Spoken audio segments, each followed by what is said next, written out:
Embora Lavras esteja entre as cidades brasileiras que deram início ao projeto de acessibilidade, os obstáculos ainda impedem deficientes físicos e visuais de levar uma vida normal em sociedade. Não tem rampa, tem muito degrau nos passeios mesmo, muito mal conservado, muita dificuldade. Segundo Aguinaldo, a dificuldade começa ao sair de casa. Em certos lugares é impossível passar pela calçada por causa dos obstáculos.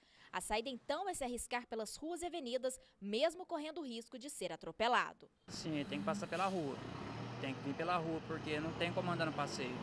É poste no meio do caminho, é muita dificuldade. Isso você convive diariamente? Diariamente, sempre estou tendo esse problema aí. Rosilane, esposa de Aguinaldo, acompanha de perto o sofrimento do marido. Algumas partes se encontra a rampa e algumas rampas é rampa bem em pé. Então eu tenho que estar segurando bem firme no peito dele para descer.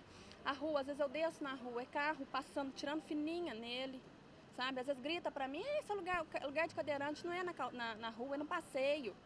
Ou às vezes você sobe num passeio, a pessoa fala, passa por cima, aqui não é lugar de cadeirante. Então fica difícil, porque ele depende de mim para tudo. Ou então, se entrar numa loja qualquer, a gente vai entrar, não tem acesso para entrar com a cadeira. Então, às vezes eu chego a pedir ajuda para alguém na rua, as pessoas me viram as costas. Há uma discriminação aí, Ana? Muito grande, Lisa, muito grande mesmo. Porque não são todas as pessoas que têm a boa vontade de ajudar, acha que é um empecilho, um lixo qualquer que está ali. Entendeu? Caiu na cadeira, acabou. Juliana é psicólogo e sofre de retinose pigmentar, uma doença que afeta a visão. Hoje ele enxerga apenas 20%. Como Aguinaldo, ele também encontra sérios problemas pelo caminho. Ele disse que já sofreu vários acidentes. O tempo perdido e o risco oferecido para todo portador de necessidades especiais no desenvolvimento de tarefas cotidianas é muito difícil. O risco de um acidente é evidente para quem anda nessa cidade e consegue perceber lixeiras, consegue perceber orelhões, buracos, degraus nas calçadas. Eu acho que inadmissível um cidadão sair de casa cedo para cumprir com as suas tarefas diárias e voltar para casa machucado, simplesmente porque a cidade não oferece um mínimo de segurança para ele conseguir cumprir com os seus deveres. E você já se machucou alguma vez? Sim, duas vezes eu já tive acidentes, por exemplo, de cair em bueiro sem tampa, às vezes bater a cabeça, bater o rosto em todos de loja, porque os todos ficam baixos, né? E às vezes a gente vem andando assim, a bengala acaba situando o que tem de obstáculo por baixo e o que vem por cima a gente está à mercê, não tem como a gente conhecer. Então, outra coisa, outro fato perigoso é a lixeira. A bengala às vezes vem passando por baixo, a gente não encontra obstáculo nenhum. Mas a lixeira, na verdade, está afixada na parede. Estando afixada na parede, acontece acidente mesmo. Comigo não aconteceu, não foi uma vez só não, foram várias. Por lei, é direito de todo cidadão ir e vir e ter condições para que isto seja realizado.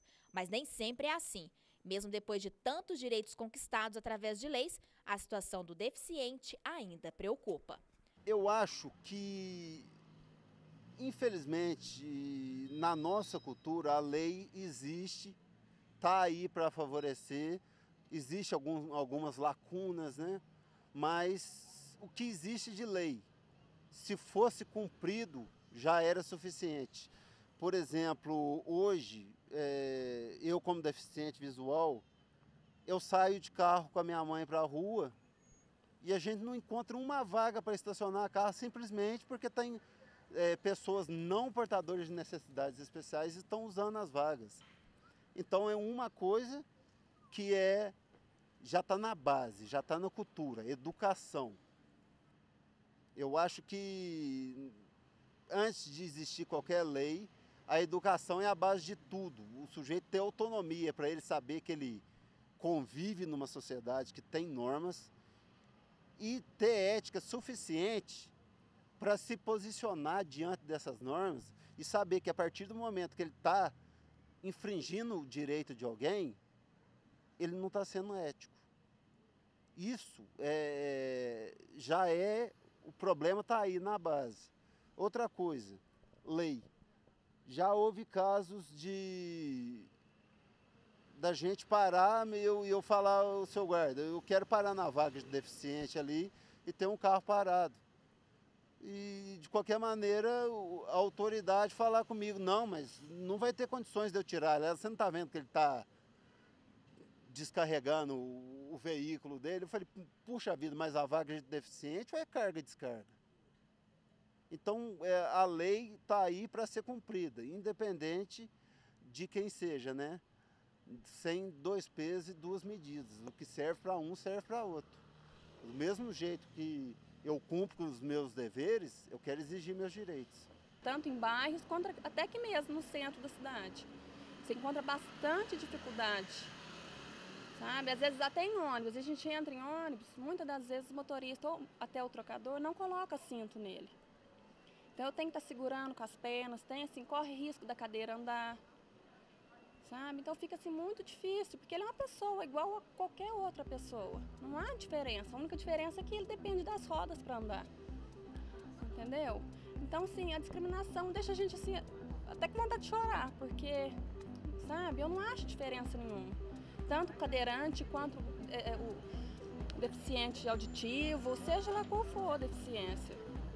Aqui todos são iguais.